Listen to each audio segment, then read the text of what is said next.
This is a carpet set for the Triumph TR2 and TR3 models. It's not applicable to the TR3A models. It's been done in red Deluxe woven wool, and it's been edged, where applicable, with cherry red leather cloth to match the customer's main trim. So starting at the front here, you have the archway piece, which sits on the vertical firewall next to the engine bay, and obviously has the archway there for the gearbox tunnel. You then have these A-post panel pieces here, left, and this one is the right. This is obviously a right-hand drive car, it's got the heel pads on the right. So that sits on the kick panel on the outside of the car, directly in front of where the door panel is. So this curve here, that is where the door panel arches effectively. You get a pair of those. You then get a pair of toe boards. This is left-hand toe board. Again, it's on the firewall in the footwells. A pair of those. And then you get the rather unique front clutch housing gearbox section on the TR2 and TR3. This was only ever used on those cars before they switched to the much larger one piece, but this is how they originally did it, in three pieces there. So that sort of curves over the main piece, and then this slots in with obviously the bound edges covering up any raw edges. Same principle, this goes onto the side there just underneath. You then get a rectangular piece here which sits just behind it, and then obviously the main gearbox gear lever carpet. So that's where the gear lever rubber part comes out of, and obviously you have this cutaway here, which is where the handbrake comes out of as well, which obviously has an associated piece on the front floor.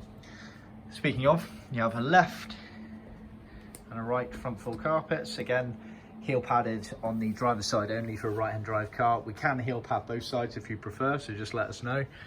But ribbed rubber heel pads, as you can see. Moving further back, you have the main sort of prop shaft carpet there, and you have the rear floor. So this is the left-hand rear floor, which has the cutaway there for where the wheel arch is, and the right-hand rear floor, which again obviously has the wheel arch cutaway. You then get these pieces here, which actually sort of semi go inside this curve here. If I can just grab it, so that goes on the upright like that, bends around the car. It's all related to the rear sloped floor area. Speaking of, so you have this sort of rear prop shaft piece, which is literally just before the lower bulkhead of the car. And then you have this section here, which is the rear shelf, which obviously on the TR2s and TR3s, and the 3As it must be said, slopes down. It's actually trimmed onto a millboard panel like that. So it's glued with this bit in the middle loose, allows this to flap and come down to create the lower bulkhead kick panel in the car, as it were. So that is the carpet set. As you can see, not all the edges are bound. The ones that are bound in a leather cloth there to either match or complement the carpet. So in this case, it's cherry red leather cloth, so the customer has gone for a cherry red trim kit and seats. So we've done red carpet with cherry red edging to offset it nicely.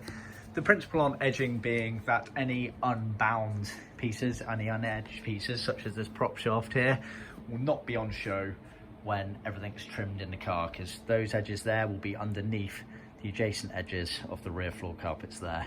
So that's the general principle. Raw edges are normally hidden by adjacent pieces of carpet or perhaps panel work in the car. But see our website for more details.